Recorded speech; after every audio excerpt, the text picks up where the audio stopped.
นาดน้อยโอ้บรรยากาศเต็มออกเลยนะทีนี้กับพวกแขกอยู่อะไรอยู่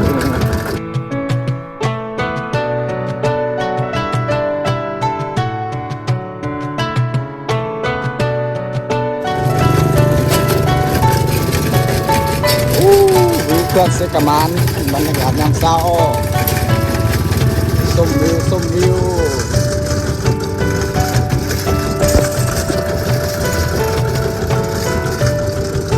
สบายดีพี่น้องวันนี้บางคนไปสวนที่เก่าสวนทางเสกมานเด้อวันนี้ไปกระหนึ่มมาแม่นนะสวนพี่น้องไปกระหนึ่มเส้นทางผ่านเครื่องเสกมานก็เลยถ่ายบรรยากาศที่ให้น้องได้เบิ่งเนาะแบ่งปันบรรยากาศนำกันเฮ้ยฝนตกพี่น้องเอ้ยฝนตกต้องก็ขออภัยเด้อบรรยากาศโอ้ยดูชุดนะอันนี้เป็นเครื่องเสกมานศูนย์เด้อพี่น้องเสกมานศูนย์เขาเอ่ยว่าเครื่องไฟฟ้าเสกมานศูนย์เสกมานหนึ่งทุนอยู่เทิงคุณเดินทางอีกประมาณ10 กว่ากิโลถึงฮอด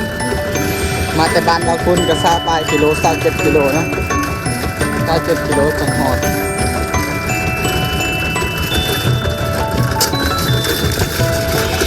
การไฟฟ้าเด้อพี่น้องการไฟฟ้าขนาดน้อยขนาดน้อย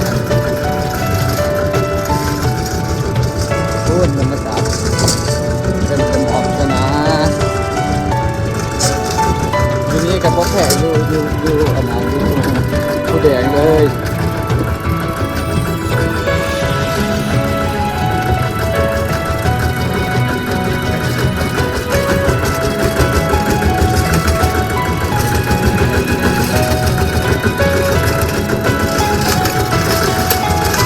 เด็กรถกับอยู่เด้อพี่น้องรถไทยมากับรถไทยเดินตามคือเก่า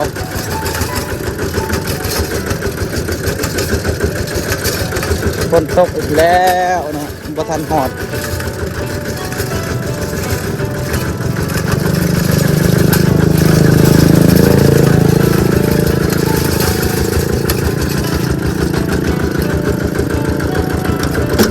มาใส่เกียร์หนึ่ง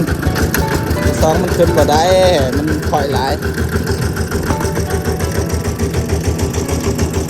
ตอนนี้เขาอัดน้ำอยู่พี่น้องเลยเขาตัดน้ำเนาะ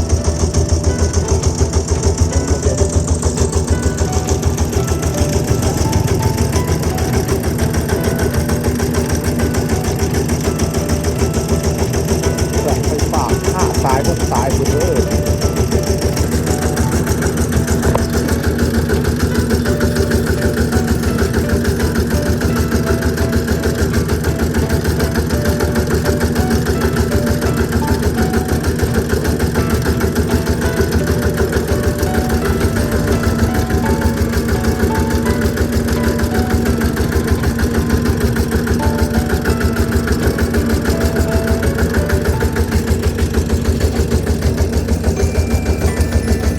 ตอนนี้เครื่องเสกมานนี่เสร็จสมบูรณ์แล้วเนาะกับตันน้ำมีปัญหาป่าหลาย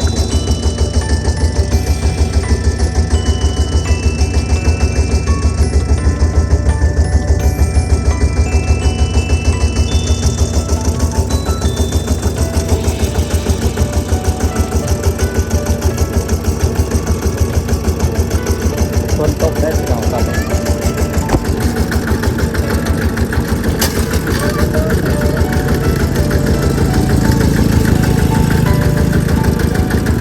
เอวันตู้สร้างคือเอวันตู้มาครับร้านสายคือเก่าร้านสายตัวจับกล่องสบายดีทุกสบายดีคือเล่นสบายดีวันเด็กจะเป็นฮะเราก็เป็นเนาะนั่นบอกเครื่องเสกมานเด้อพี่น้อง ผมมีโอกาสอันนั้นไปท้ายเซกมันหนึ่งเพราะตอนนี้เขากำลังเฮ็ดงานเขากำลังเก็บขี้เหงื่อหรือว่าเศษไม้นะที่มันไหลตามน้ำเพราะว่าช่วงนี้ก็ช่วงฝนตก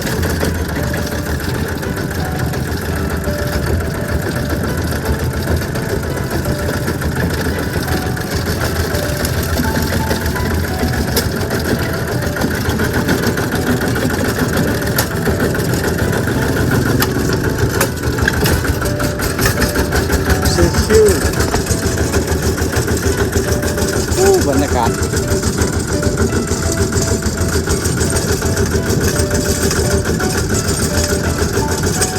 สบายดีสบายดี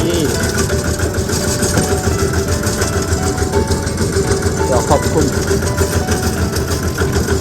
เด็กเป็นยาที่ยาหลายๆพี่น้องเขาเก็บยานะอยู่ลุมมันจะมีเครื่องนีบเครื่องคีบเนาะเขาบังคับจากรีโมทคนหาปลาหลายๆอยู่ลุมจะไม่กองจะเข็นไม่บอกมุมนี้เป็นมุมนี้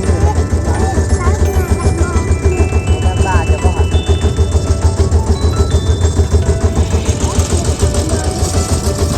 คนไปมอง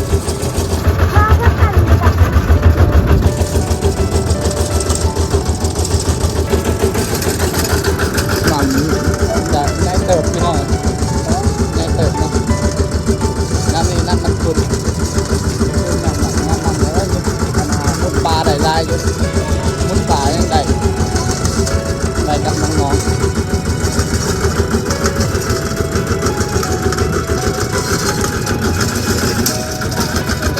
โอ้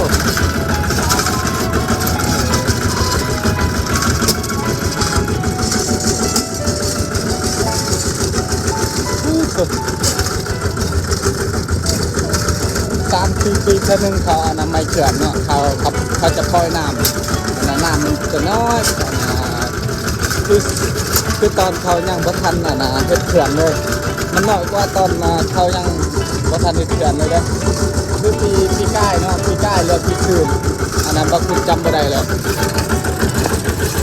เขาอนามัยเขื่อนเนาะแต่ว่าบ่คุณจำบ่ได้คือโทรศัพท์ไปเพราะว่าฝนตกแน่ทุกคนไปหาปลาหลายพี่น้องท่านมีโกโก้เนี่ยโอ้คักแบบพายลุยเลยโอ้ปลาหลายเลยตอนเขาปล่อยน้ำเนี่ยเนาะเขาปล่อยน้ำเกลือเขาอนามัยมันจะน้อยน้ำนะมันจักเสียสบายพี่น้องคือยูรุมนั่นแหละเขาอัดแบบคือยูรุมเลยแบบมันขาดเคินเลยน้ำเนาะมันขาดเคินเลยมันจะเป็นขาดเลยโอ้เขาใส่เขาตึกแค่ปลานิลหลายพี่น้องปลานิลอะไรกับปลากด